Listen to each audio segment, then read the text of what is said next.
Hello, everybody, and welcome to the George Michael Singers podcast. Thank you for listening. Hope you're enjoying the stories. Please don't forget to subscribe. Welcome to another episode of Conversations with the George Michael Singers. And today we have the amazing Haye. Hey. Welcome, Henry. Hi, everybody. Hi, Shirley. Hi, Jay. How you doing, my man? It's been a minute. It's been a minute. It's been 14, 15 years. Oh my God, is that how long it is? Wow. Well, Shirley, I've seen you. I saw you in LA a few times. So, my man, you just said it's 14 years since 15. we did Symphonica. Is it 15? Tell me when we ended. Was it 2011 or 2012? I thought it was 2012. Yeah, I think you're right. So then it's It's been a long time. 14 years. It's a long time.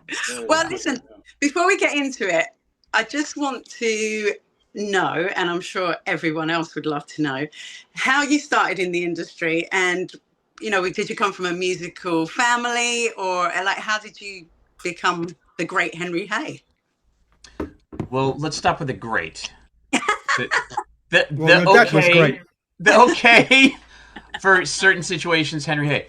I started piano when I was really young. I started piano at 4.5, I think. And my parents started me on piano. My father's side of the family is musical, and the most famous musician in that side of the family is my uncle, Jerry, who's a famous horn arranger and played on all the Michael Jackson, wrote all the horn lines and a bunch of Earth, Wind, and Fire and all this different stuff. Wow. How did I not know that? Well, he's quite a famous musician. But Wow. my father wasn't a career musician. My father was a musician when he was younger, but he was an English professor, and my mother was a biology professor. And they started me on piano lessons, and they supported my music lessons, and I played trumpet later, and then went on to school and studied music in university, and moved to New York seeking fame and fortune. Well, someday I'll get both of those. But and you know how the music business works. It's word of mouth and relationships, and they say you're only as good as your last job, but you're also your presence in working is also your currency. So if you work really hard and you make good relationships with people, and you learn to do what you're supposed to do well, then people like to work with you. So I haven't pissed everybody off yet, so I keep working. It's your time, Henry.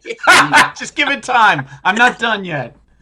I think it's a lot to do with personalities as well. I think it's more than obviously the talent. You have to have the talent to get into the job. But I think when you're working with various artists, I think it comes down to like a personality thing as well. If someone trusts you, gets on with you, likes you, I think that's how you carry on those. That's absolutely right. And you said the perfect word, and I think about my time with George, and I feel like my intersection with George was at the right time for my musical maturity and my career maturity, because I had realized that the only way that I can work with an artist is for me to speak with them in a very real, normal way, and for them to trust me. Mm-hmm. And I learned about the importance of artist trust, because these artists are, George, no exception. There are a lot of people around them telling them what they should do, and a lot of people wanting things from them. Mm-hmm. And they need people that they can trust to be honest with them, and who they know will not let them down. Because there's a lot riding on each performance, and it's their career and their music. So I've learned, I think, an important lesson about trust, and the artists that I've been lucky to work with have trusted me. I've earned their trust. It's hard to earn, and it's very easy to lose. Yeah, I agree. Can I ask, how did you get the hook up to work with George in the first place? What was the well, again, like I said, it's the music business is relationships, and I had formed a relationship with the great Phil Ramone, producer Phil Ramone, and I worked with Phil, you could say, in his sunset years, Phil's long and illustrious career. And those of you who aren't familiar with Phil Ramone, he produced Paul Simon and Billy Joel, quite famously, a lot of Billy Joel records, and Barbara Streisand, tons and tons of people. And he worked with George, and he worked with George on the record Songs from the Last Century. George liked that experience, and that turned into eventually an idea about Symphonica. And I was working with Phil on a number of projects, including a film project, and I remember being in my little apartment. It was much smaller than this space, and us working on this, and Phil mentioning George, that he was going to maybe do something, because Phil trusted me, and we talked about it, and Phil knew that I had been the musical director for Rod Stewart, and so I became the person that he decided would be good for that role, and he put me forward to George, and George liked the idea, at least enough that I ended up there on the stage, and and that's how that went. It's all relationships and connections. Did you work on Songs from the Last Century in the studio album? I did not. Okay. I wasn't, and this is actually about the trust thing. So anytime a person who's a decision maker, like a big producer or a film composer or an artist or somebody who's for lack of another term, but is on the line with a project, they want to surround themselves with people, with a team, with people working with them, working for them, that they know will not let them down, that will deliver the best possible. And Phil didn't know me well enough at that time. That was 98, 99, I think, Songs from the Last Century. I'm terrible with dates, but was recorded. I believe so. Maybe you have a better idea. We'll get the date. Yeah, right. But I had been working with Phil, but I wasn't yet amongst the group of people that Phil would have said, I know I can call this guy and it will be fine no matter what. Right. I think that I eventually took on that role with Phil after working on other smaller projects, and people usually start you in smaller projects and then they say, oh, that worked out. And that's been my experience with every artist that I've worked with. Small project, they trust you, they let you do a little more. They trust you, they let you do a little more, especially if you're adding something really positive to the work. Oh, wow. And how did you find working kind of, I guess you're used to using like a group of singers or, like people you trust to work. How did you feel about coming into that situation with George and then having like his singers and like your band members? How was that for you? Well, I think it was cool. And I think that of course it could be easy to come in and say, oh, we got a clear house and we've got to choose everybody anew. But actually, you all were people that George knew before us. So who am I to say, well, we can't be a part of this? And we had Phil Palmer also from the guitars. And Phil added something very special to this too. And we didn't know Phil. And we put Phil together with those of us New York people. And Lee Mullen, who came in. Yeah. Didn't know Lee. Didn't know Paul Spong, who was the fixer for the tour. And, we made it all work. And everybody found their way with personalities. And it was an interesting set to have so many different personalities on that tour. That's a lot of people in the mix, a lot of people running around and trying to figure out where they are in the pecking order. That's a weird thing to say with music, but it's true. When you have a big tour like that, of course, absolutely, there has to be some kind of structure, right? And of course, it all comes from George, and then other people who are under George that are kind of going this way, that way, this way, and it's the whole management team, isn't it? Yeah. Management, production. Yeah. And we had it pretty smooth. It wasn't always 100% smooth, but that's no surprise. Every big tour has a little bit of something, unless the tour's been the same people for years and years and years. And obviously we had a full orchestra, which was, and I think that changed, didn't it? Didn't we have some it depended on what country. Then we had the Prague Orchestra or something, didn't we? Or Yeah, it's obviously very expensive to tour with an orchestra, Mm. because you have humans that need hotels and they need transportation, they need food, and they need salary, Yeah. and then all the equipment that is needed for all those musicians. So we didn't carry the same orchestra all the time. We had a UK orchestra primarily for certainly all the UK dates and the dates in Ireland, and then we had a Prague orchestra that handled a lot of the mainstream European dates. European dates, yeah. Yeah, and there was a lot of technology involved too. Yeah, sure, sure. Of course, yeah. Every time you do a George thing, it will have a lot of tech, and also there was obviously Steve Sidwell was doing some, and you were doing some, and how did you guys work that out, and who was going to do what? Well, Steve is of course. I think he's a little bit of a treasure in the UK, Yeah. because he's so incredibly capable and talented and such a lovely guy. And Steve was introduced to me. I'm not sure who told me about Steve, because when we started this, Steve was not necessarily in the mix. But there was so much to handle with tracks and the orchestra, and I was just trying to get my head around getting the rhythm section to feel like a rhythm section. Sure. Even just the New York musicians playing this music, all this different music and all these different styles, we were saying like, let's try to get this to gel, and then to do the band, and then to look after a 50-piece orchestra is a lot all at once, especially at the speed we were trying to get things scaled up. So Steve came in to help, and Steve's experience was incredible. Steve was brought on to help, and then for the larger showcase shows, Steve was conducting, which of course is lovely because Steve has a very mature demeanor on stage, and he does very well with the orchestra, and so that was lovely. Yeah. I love Steve. Steve's great. Actually, quite enjoyed when Henry. you were conducting us sometimes, because it Yeah. always made me laugh. Yes, yes. Yeah.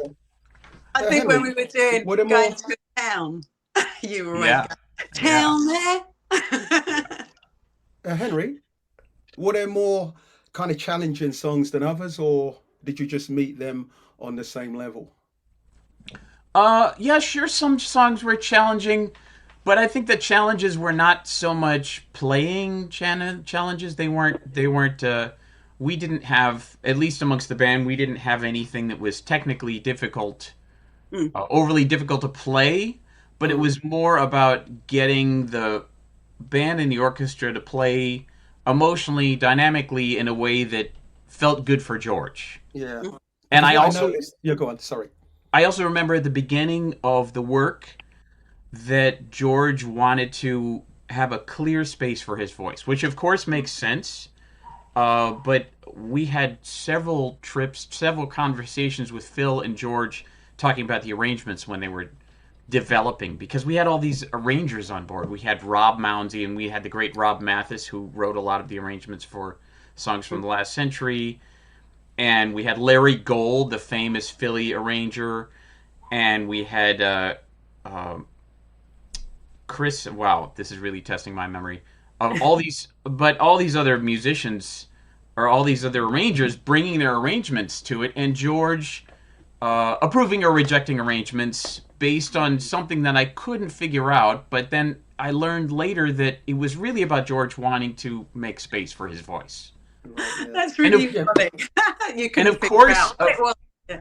Of course, that makes perfect sense because his voice was such a beautiful centerpiece, and it needed to be in the clear. And George didn't want kind of distracting movement behind him. Yeah. Yeah. Because what I noticed with George as well, I mean, he would like to change the key, of his song. So one minute he would sing it on one tone, then he'd want to change it semitone higher or semitone lower. Was that a challenging thing, or We didn't do that much on Symphonica.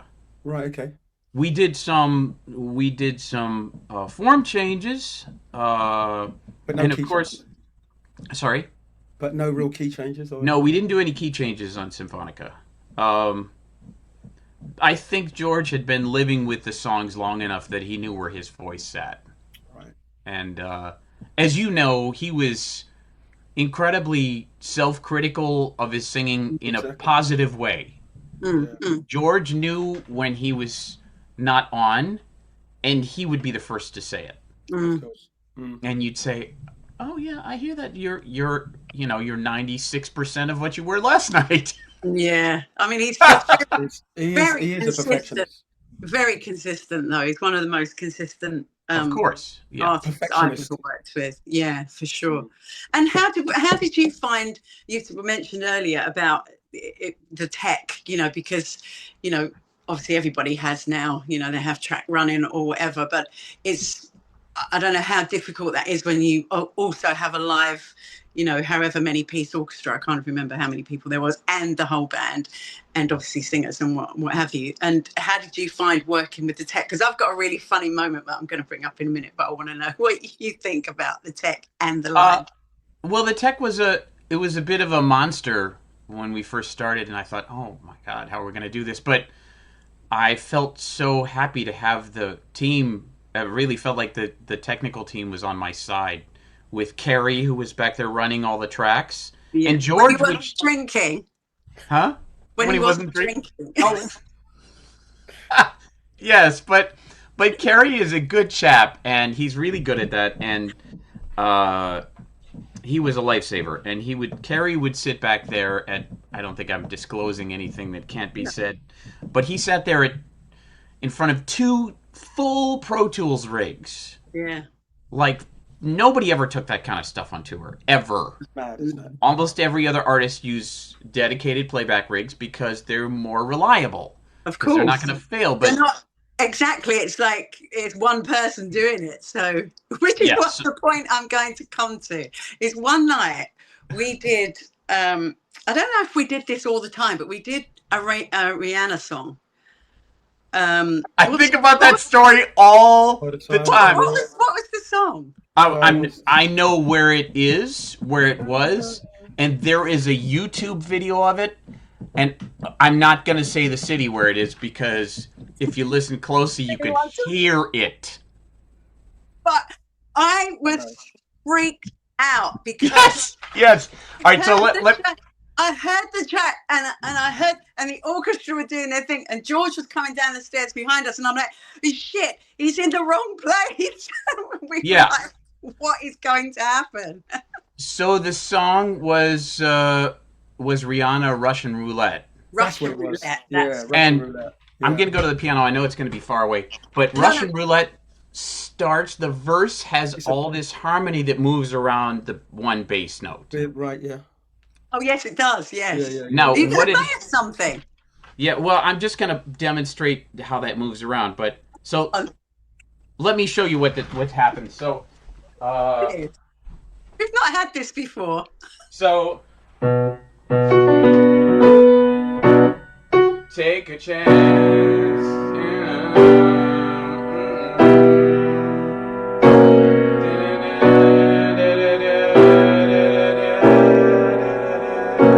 So it's all over this B note. And if you listen to the Rihanna version, oh yeah, that was so wonderful. If you listen to that Rihanna version, you hear all this harmony sitting on that note. And it's a little ambiguous. Yeah. And we have tracks going, and the drums are loud because they're programmed drums, and there's all this pads and strings happening. And what happened is on the break, George changed the set order. He changed the set order. The interval. And it did not get communicated to all the technical people. He changed it, and no. I think Frommy got the note to us, but maybe all the monitors and front of house didn't get the note. So when we got into the song, George couldn't hear what he needed to hear to know when the song started. He came in a different spot. He did. Trying to stop him because we're like, no, we're not there yet. Yeah, and I heard all this stuff. I heard you guys trying to sing in a different spot. I heard the strings in a different spot. I heard some of the band in a different spot. George is not playing. And I was shaking. I said, "This is it. I'm going home tomorrow." I said, "I'm fired. I'm going home tomorrow."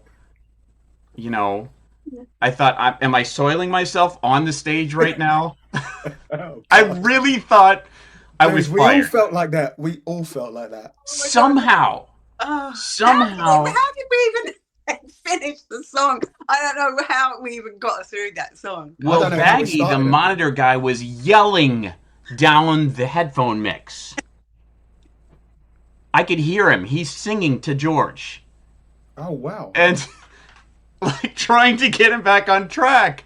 And somehow we get back on track. And we make it. It's just this mess. It sounds like this, like, cloudy, terrible forest. And somehow at the chorus we go, bam! And we get to the chorus and we're safe. Yeah, wow. That was one of the. That was an for me, experience. that was like a real, like one of the funniest moments from. Yeah, it was funny in retrospect. It wasn't funny. no, I thought- It wasn't funny. It really wasn't. It was all terrifying. the time we were all shitting ourselves. I really thought, who's this going to come down on? It was the longest. That was the longest verse of my life. Oh my God! Did you always have to go in, like after a show? Did you always go into the dressing room with George and? No, I'm. I would try to check in with him, but he would tell me if something was not right. We didn't have a lot of one-on-one about that, but he would tell me if something's not right. And another thing that I would like to say about George that is not always the case with a lot of big artists is that I never, ever saw George throw somebody else under the bus for something that might have been his fault. Yeah. You know, that's true. some artists will have a bad night. Artists that I've worked with, I'm not going to say any names. You but can tell us after. Yeah, artists that I've worked with will have a bad night and they'll fire their monitor engineer because they had a bad night. Or they'll fire somebody because they had a bad night. Or they'll fire somebody in the band because they had a bad night. Instead of taking responsibility for themselves. Yeah, sure. It's a very adult thing, but it's tough when you have all the money and the power and everybody's telling you you're the greatest thing there is. I never saw George do that. No. I never experienced George doing that. George always seemed very kind. And after that night, so this is relating to that story in the venue that I'm not going to tell you about, that I'll tell you about afterwards. So we can go. Then you can look it up. And they talked to George. I was waiting. That's one moment I was like, am I fired? Am I fired? And they told him that he changed the set list and they didn't have time. And he said, oh, sorry. I'm sorry. Oh, That was it. That was it. Oh, What a testament. I know. He's such a sweetheart, though. He really is. I mean, I always talk about him like he's still here, but it still feels weird, actually, to me that he isn't. Yeah, it's crazy. So another thing I wanted to ask you about is we did like a little medley after. It was like at the end of the show. Baby, I'm your man. Yeah. So that was really kind of our moment to have a little shine, because really we weren't doing that much during that show. We were sitting most of the time just watching and listening to this incredible, orchestra. We were just sitting. We sang 5 songs. We sang, about 4 or 5. That was it. We did nothing. So that was like, oh, it's so great for us to come down and do that. But how did the guys feel just playing those songs? Because obviously there was no track, nothing. We were just, having a little free-for-all medley. How was that for you lot? I think it was great. I mean, that's what those of us who come from New York, the musicians that came from New York, that's what we do. We like to play live, completely live, no track, no guardrails, because then there's more chance of variability. Yeah. There's more chance of things changing, of nights being different based on emotions, and that's really what music is about anyway. Yeah, I loved those. I loved those times, especially when George was singing all the wrong words, which he did frequently. But then he would just, again, though he's got a monitor there with the auto cue, it's right in front of you, and he's still singing the wrong words. But I also recall a lot of times of you and Lucy messing with him. Right up there in the front of the stage. And he would mess with you too. I remember all that stuff from that medley. I'm like, this is when George... We had so much fun doing that. And the night when someone threw the bra, and then, I don't know if George gave it to you. Oh, we they put it on the... And, you met my wife. She came out to see us on tour several times. And I follow her and what she's doing and teaching and all that online. She's lovely. And my wife came out to see George concerts, and probably the third concert, she came out and she remarked to me, she said, these women getting all dressed up in their very best and they're elbowing to be in the front as if they're going to dress well enough to turn George. And he knew this, For real. And I don't think George was trying to take the piss with anybody. But, George knew that women still adored him in a more than platonic way. And it was sort of... The thing is, George loves women. I mean, truly, loves, appreciates women. And I think I was talking about this with Jo, the singer. Actually, you don't know Jo, but she's with us as the George Michael Singers. And we were talking about how many kind of women that he's had around him, working with him for long periods of time. So his relationships with women, I think, are really, really important to him. But he was brought up with two sisters. So I think that's why he always said he really understands women. Like we could talk to him about girl stuff and he'd be totally all in and have the conversation with us. So I loved that about him. Yeah. George was a humanitarian for sure. Yeah. So if George was here today, is there one thing you'd like to say to him or wish you'd said to him? I'd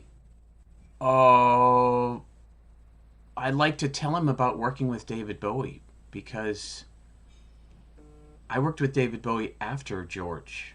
In fact, I played on the next day during when we were on Symphonica, and I couldn't talk about it because we kept a secret. But George was a big fan of David Bowie. Huge. Yeah. And I think that they would have gotten on. Yeah. Getting to know them both. They did meet a few times because he was the MC, I guess, at the Concert of Hope. So he obviously had some kind of contact with him. But yeah, he was a massive Bowie fan. But also, I met George when he was, this is not a play on his album title, but when he was a bit older. And I worked with David in his last years. And I think that there was a maturity and a depth to both of them that would have been really great for them to interact with each other. And I really tried to communicate to George that I had worked with David since then, because I couldn't talk about it. It would kill me because I couldn't talk about it when we were on tour. And I had just done the next day. I'd just been in the studio recording with David. And we came back out on the road, and I was like... That's nice. Yeah. I know, the secrets that we have to keep. Have to keep the secrets. We do. Well, Henry, listen, we're running out of time now, but my God, that went so quick. We'll have to get you on again. We have lots to talk about. And you can play some more piano. Well, I think we should tell some bus stories and all that stuff. You know what? I was going to ask you that, if you had any favourite moments. I've got moments. I don't know if... Look at Shirley. Yeah, see? You know. Was it? Yeah, I got some stories. I have stories. We'll save Maybe I should have asked that question. We'll save You're not in the clear either, Jay Henry. That's why I said maybe I should have asked that question. I think we'll save that for conversations with George Michael Singers Uncut. Oh, by the way, to come back for that. I would love to. By the way, I'm drinking PG Tips. Lovely. And I really gained my appreciation for tea on those tours. Oh, wow. So tell me, hold on, how do you make your tea? How do I make my tea? Yeah, do you boil the kettle? Of course. You do. Right? No, not all Americans do that. No. The kettle has to be boiling hot. Of course it has to. And the tea bag in, then the hot water over the tea bag, stays in for maybe 2 minutes, 3 Okay. minutes. I look at the color, teabag out. Yeah, perfect. And not all Americans do that, Jay. I know, but I learned. Serious? How do they do it then? Just put it in the microwave. Yeah, or they, Oh, the water's not that hot, and they dip the bag in. So thank you, Henry, for joining us. It's been so much fun just reconnecting with you. And if anyone wants to follow Henry and find out what else he's doing, you can catch him on Instagram. What's your profile? Hayness. Heynes. Oh, Hayness, and I'm Happiness. And I'm Henry. All right. Henry, listen, I look forward to working with you again one day, man. Yeah. Bye. Hope you enjoyed that episode of Conversations with the George Michael Singers. We really hope you learned a little bit more about George Michael. Keep listening, keep following us. There's lots more to come.